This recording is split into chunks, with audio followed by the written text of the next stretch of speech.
Let's talk about VAR.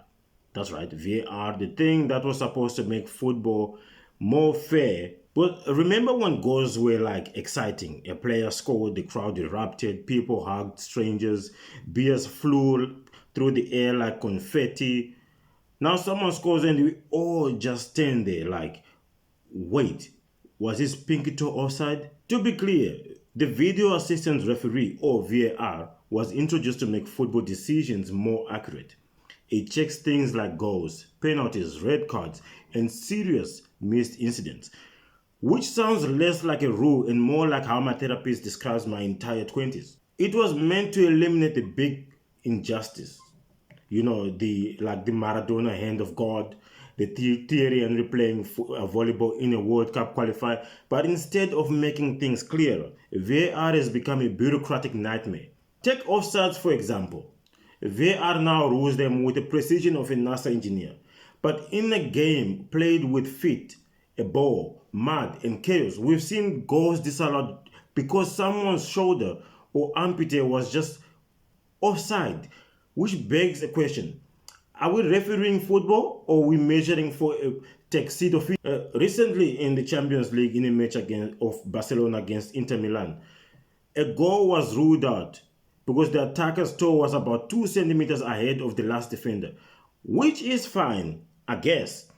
If we decided this sport is now sponsored by geometry and sadness. And then there's the slow-mo replays. You ever seen a normal tackle in slow motion? It looks like a war crime. VAR officials sit in a bunker staring at replays like, was that a natural arm position? No, clearly it's so intended to do the handball. This over-analysis has led to something even worse than a bad decision. It's called indecision. Because now nothing says spontaneous joy like celebrating a goal for 15 seconds and then stopping because the ref is touching his ear like he's getting Black Friday deals during mid-match from ShopRite. And the most tragic part about all of this is the fans. You know, the people who paid a lot of money to go in the stands to watch, shouting at men wearing shorts. Fans don't even know when to cheer anymore. We're stuck in a weird purgatory. Should we scream? Should we wait? Is this real life or a temporary hallucination? It's like proposing to your girlfriend, and before she answers, a man sitting in a van somewhere replays your kneeling angle to see if your proposal was valid. Now, look, VAR has corrected some genuinely bad calls. In 2019 Women's World Cup, VAR rightly overturned 3 offside goals in one match. In theory, that's good. Justice was served. Just with speed and charm of a tax audit. And players do dive. Refs do miss elbows. Sometimes you need an extra pair of eyes. But maybe, just maybe, it shouldn't take an eye of Sauron to be able to see it. The issue isn't the idea of VAR. It's how it's used. The inconsistency, the delays, the mind-numbing silence in the stadiums. If we are going to use tech, it's fine. But let's make it faster, clearer, and actually useful. Here's some thoughts. Set a time limit on a review. Let the fans hear your decision as a ref, like we do in rugby.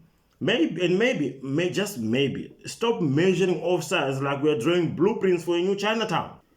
Football is called a beautiful game because of what it feels like, not because every decision is accurate down to the millimeter. We watch for the chaos, the noise, and the spontaneity.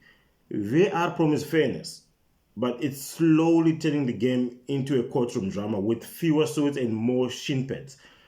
So, until they fix it, we'll just be there and watching, waiting through the replays, praying that our striker still doesn't betray us. That's it for our show, guys. And remember, if you're ever feeling unsure about your decision, just ask yourself, would I want VAR to check this? If the answer is a yes, then you're in the good books of the Lord, my sister or my brother.